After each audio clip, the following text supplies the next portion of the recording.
नमस्कार। क्या पीएम मोदी को हराने के लिए बनाया गया विपक्ष का नया गठबंधन फेल हो जाएगा और पूरा विपक्ष एक साथ मिलकर भी मोदी को क्यों नहीं हरा पाएगा? आखिर लोकसभा चुनाव से ठीक पहले पीएम मोदी ने विपक्ष के नए गठबंधन का कौन सा तोड़ ढूंढ लिया और क्या इस बार पहले के मुकाबले बीजेपी लोकसभा चुनाव में शानदार प्रदर्शन करने वाली है?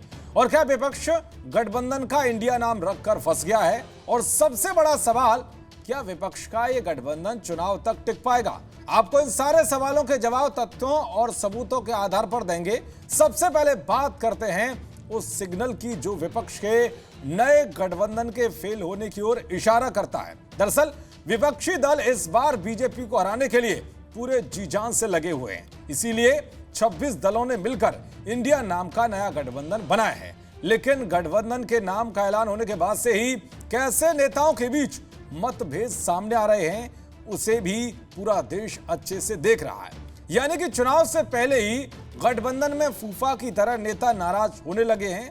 राजनीतिक गलियारों में इस बात की चर्चा है कि बिहार के सीएम नीतीश कुमार विपक्षी गठबंधन के नाम को लेकर नाराज हैं। बीजेपी तो यह भी दावा कर रही है कि नीतीश कुमार विपक्षी गठबंधन इंडिया के संयोजक नहीं बनाए जाने से नाराज हैं, जिसके चलते वो विपक्षी दलों की ज्वाइंट प्रेस कॉन्फ्रेंस में नहीं दिखे। कहा तो यह भी जा रहा है कि सीट शेयरिंग और पीएम फेस पर पैंच फंस सकता है। सबसे ज्यादा विपक्ष के नए गठबंधन में क्या क्या चुनौतियां होंगी जिसके चलते बात बिगड़ सकती है, आइए ये भी जानते हैं। दरअसल पश्चिम बंगाल में ममता बनर्जी विपक्षी मोर्चे में शामिल पार्टियों को सीटें देने के मूड में नहीं है। ममता को राज्य में कांग्रेस या लेफ्ट की मौजूदगी मंजूर नहीं है। वो चाहती हैं कि जो जहां मजबूत है वो वहां से चुनाव लड़े।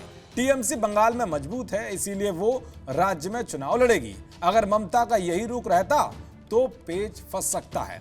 इसके अलावा यूपी में विपक्षी गठबंधन की कमान को लेकर भी खींचातान है। सपा वहां बड़े भाई की भूमिका में रहना चाहती है। विपक्षी गठबंधन में शामिल अन्य पार्टियों को टिकट देने में खुद की मंजूरी चाहती है। बिहार के सीएम नीतीश कुमार चाहते हैं कि एनडीए के खिलाफ संयुक्त तौर पर एक ही उम्मीदवार उतारा जाए। उस पर सहमति कैसे बनेगी, ये बड़ा सवाल बन गया है। कई राज्यों में अभी से खींचातान देखने को मिलने लगी है। आम आदमी पार्टी और कांग्रेस में टकराव अभी शांत नहीं हुआ है। दोनों दल दिल्ली और पंजाब में आमने सामने हैं। कांग्रेस में स्थानीय नेतृत्व न दिल्ली में हथियार डालने को तैयार है और न ही पंजाब में। खैर, विपक्ष ने जो 11 सदस्यीय पैनल गठित करने का ऐलान किया है, वो इन चुनौतियों से कैसे निपटता है, वो देखने वाली बात होगी। अब बात करते हैं कि उस सवाल की कि कैसे पूरा विपक्ष एक साथ मिलकर भी मोदी को नहीं हरा पाएगा। दरअसल विपक्ष के गठबंधन के जवाब में हाल ही में दिल्ली में बीजेपी ने अपने 38 सहयोगी दलों के साथ एनडीए की पिक्चर क्लियर की। ये एक तरह का शक्ति प्रदर्शन था। नवीन पटनायक की बीजेडी ने पत्ते नहीं खोले हैं, वहीं देवेगौड़ा की जेडीएस को दोनों खेमों से न्योता नहीं मिला। एनडीए में इस बात को लेकर कोई दुविधा नहीं है कि गठबंधन प्रधानमंत्री नरेंद्र मोदी के नेतृत्व में 2024 का लोकसभा चुनाव लड़ेगा। तो वहीं पिछले 2 लोकसभा चुनावों में एनडीए का वोट शेयर लगातार बढ़ा है। बीजेपी के वोट शेयर में भी बढ़ोतरी हुई है। 38 दलों के साथ बीजेपी की दोबारा कोशिश होगी कि वो इस वोट शेयर को आगे कैसे ले जाए। पीएम मोदी का प्लान छोटे से छोटे दल को साथ जोड़कर बड़ा सियासी उठापटक करने का है। इसके जरिए कोशिश वोट शेयर को बढ़ाने की होगी। बीजेपी की मंशा है कि वो एनडीए के वोट शेयर को बढ़ाकर किसी तरह 50% तक ले जाए। ये उसके लिए सत्ता में वापसी का रास्ता खोल देगा। बीजेपी का ये फॉर्मूला विपक्ष पर पिछले 2 लोकसभा चुनावों में कैसे भारी पड़ा, वो आप इन दोनों चुनावों के वोट परसेंट और सीटों से समझ सकते हैं। 2014 के लोकसभा चुनाव में बीजेपी को 31% वोट मिले थे। पार्टी 282 सीटें जीती थी, जबकि बीजेपी के गठबंधन यानी कि एनडीए ने कुल 336 सीटें जीती थी। एनडीए का संयुक्त वोट शेयर 38.5% था। सबसे बड़ी बात यह है कि आजादी के बाद से मेजॉरिटी सीटें जीतने वाली किसी पार्टी में बीजेपी का वोट शेयर सबसे कम था।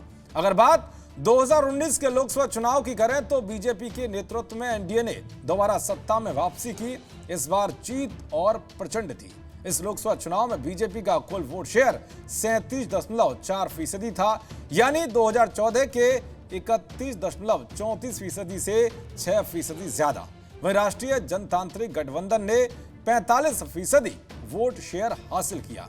खैर, बीजेपी की नजर अब इस वोट शेयर को बढ़ाकर 50% करने की है। 2014 के गठबंधन में बीजेपी के साथ 26 सहयोगी दल थे, यानी एनडीए का कुनबा 27 दलों का था। 2019 के लोकसभा चुनाव में एनडीए के दलों की संख्या घटकर 21 रह गई थी। बीजेपी अब एनडीए को बड़ा करने में जुट गई है। इसके जरिए वो छोटे क्षेत्रीय दलों को अपने खेमे में ला रही है। ओम प्रकाश राजभर की सुभासपा और चिराग पासवान की पार्टी एलजेपी का एनडीए के खेमे में आना इसका एक बड़ा उदाहरण है। बीजेपी ने एनडीए में 39 दलों के होने का दावा किया है। हर एक दल के साथ बीजेपी की कोशिश अपना वोट शेयर बढ़ाने की होगी।